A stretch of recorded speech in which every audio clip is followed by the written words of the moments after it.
Bonjour, pour Soyez sage mais pas trop, aujourd'hui je me trouve devant une adresse mythique. Je suis au 103 rue du Faubourg Saint-Honoré, chez la maison La Chaume. Plus de 100 ans d'existence, c'est le plus grand des fleuristes.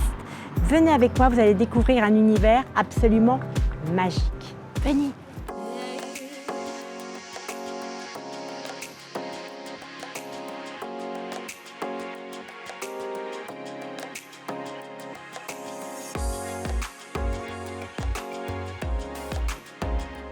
La maison La Chaume est une maison qui existe depuis 1845, qui a appartenu pendant des décennies à la famille La Chaume et qui a été repris en 1970 par notre grand-mère, Madame Giuseppina Calegari, italienne d'origine. Elle nous a quittés maintenant il y a quelques années et maintenant nous sommes toutes les deux à la tête de cette belle maison, on peut dire. Caroline, qui est quand même, c'est elle qui a la patte du savoir-faire La Chaume, on va dire quand même, est venue faire un remplacement, on va dire, temporaire et est là depuis 20 ans. Pour nous, ça a été en fait très facile parce qu'on est très complémentaires toutes les deux. Moi, je m'occupe vraiment de la partie des fleurs, de l'atelier, des achats des fleurs. Et Stéphanie, c'est plus l'aspect communication et clientèle. Donc vraiment, toutes les deux, on a chacune notre place. Notre maman avait des parents horticulteurs dans le bassin parisien. Notre grand-père était producteur de lys. Souvent, le week-end, on allait là-bas. Notre grand-père nous mettait dans un petit wagonnet qui desservait les serres. Donc on humait, on va dire, cette odeur de terre très humide. Déjà, au niveau de l'odeur, on était très imprégnés. Après, on faisait en fait un atelier floral, on va dire, le samedi. Aujourd'hui, c'est très à la mode, mais à l'époque, ça n'existait pas. On faisait des bouquets. On était en même temps dans l'esthétique, dans la création, dans l'imaginaire. Tout ce que ça implique au niveau de la fleur aujourd'hui.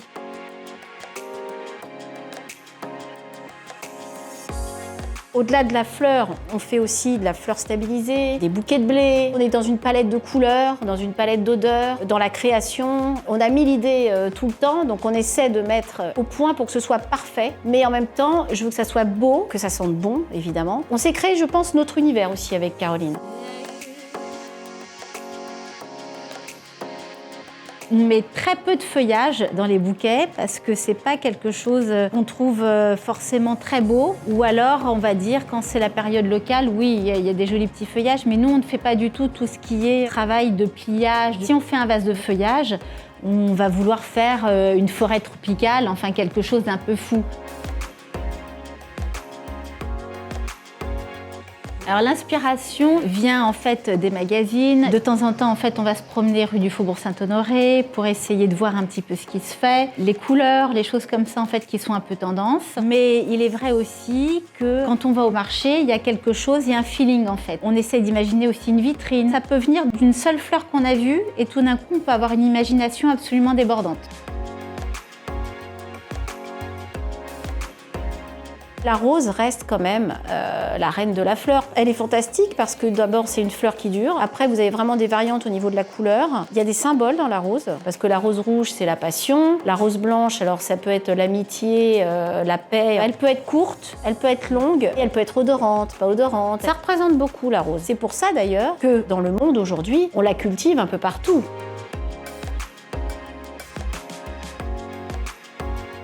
Pour les roses, on a vraiment directement le producteur qui vient en fait avec son camion et donc on peut directement choisir. Et pour nous, c'est vraiment un gage de fraîcheur. On essaye vraiment de travailler au mieux avec tous les producteurs locaux quand c'est la belle saison. On va dire de mi-avril jusqu'à mi-octobre. On a de très belles productions en fait autour de Paris. Et après, on a d'autres fleurs aussi qui peuvent arriver du Midi, éventuellement de l'Italie. Sinon, le reste de l'année pour les grandes roses, malheureusement, elles viennent de Hollande. Et on a aussi une petite période dans l'année, on a des très très grandes roses qui vont jusqu'à 1,80 m, qui viennent de Colombie, mais on essaye toujours d'aller au plus près.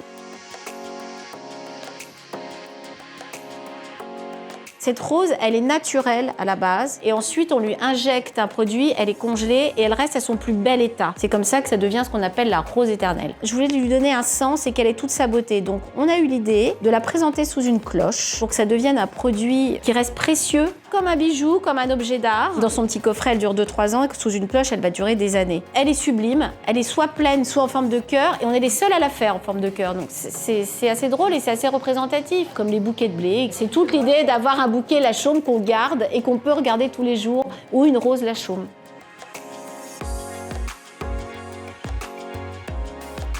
Ça a toujours été dans la couture un porte-bonheur, le blé. Monsieur Saint-Laurent en avait toujours dans son bureau, Coco Chanel en avait aussi. On l'a toujours fait, très grosse gerbe de blé avec un gros ruban. Et puis un jour, on s'est dit, mais ce blé, il faudrait qu'il soit différent. On a commencé à le peindre en doré. On l'a bottelé, on l'a cordeletté. Et ensuite, on l'a siglé la chaume. On voulait en faire un produit comme un parfum, comme un sac. Et c'est vrai que c'est un produit qui cartonne.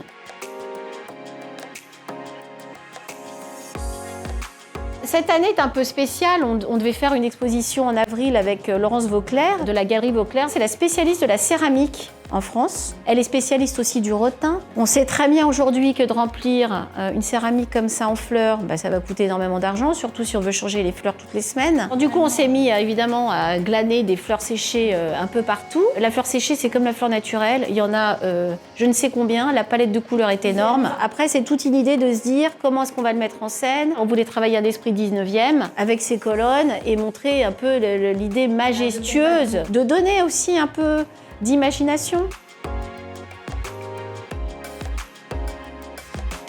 C'est une histoire qui est quand même assez incroyable parce que le jour où notre grand-mère, nos parents ont eu les clés de la boutique rue Royale, Monsieur Lagerfeld est venu lui-même acheter une rose blanche. C'est ma grand-mère qui lui a vendu cette rose. 2 heures plus tard, maman a vendu une rose à Monsieur Saint-Laurent. Le même jour, le premier jour. Et c'est vrai qu'on travaille beaucoup pour la couture. On a Monsieur Rillet qui vient ici choisir ses propres bouquets. Aujourd'hui, il y a Monsieur Alexandre Vauthier qui vient également. On travaille avec la marque Gianvito Rossi, Coach, Hermès. On travaille avec énormément de marques dans la mode. La plus grosse commande qu'on a eue, c'est un monsieur qui voulait faire plaisir en fait à sa femme pour ses 50 ans. Et il voulait qu'on réalise le plus gros bouquet qu'on ait jamais fait. Mais malheureusement, il fallait quand même que le bouquet puisse rentrer dans le camion. Et le bouquet est parti de Paris. Le camion a pris le bateau et est arrivé à 9h le matin à Londres pour le petit déjeuner de madame. Livré, évidemment, avec des grooms. Il y en a quelques-unes des histoires comme ça. Il y en a un qui est venu pour les 33 ans de sa femme, qui envoyait 33 roses toutes les 33 minutes. On a eu un client qui avait loué les 3 suites du crayon. C'était son anniversaire de mariage. Et il avait demandé à la maison Lachaume de fleurir les 3 suites.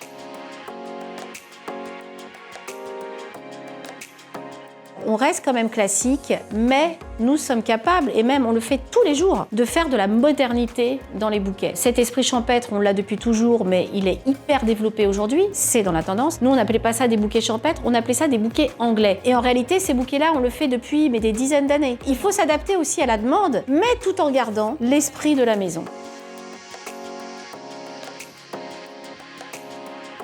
C'est jamais par hasard que vous venez ici. Par exemple, ça va être pour remercier quelqu'un. Ce remerciement va être très important. Très justement, un jour, Inès de la Fressange nous a quand même écrit quelque chose de très joli. Offrir des fleurs, c'est faire des compliments. Et c'est vrai. On offre des fleurs à sa fille, par exemple, parce qu'on est fier et qu'on a envie de la complimenter.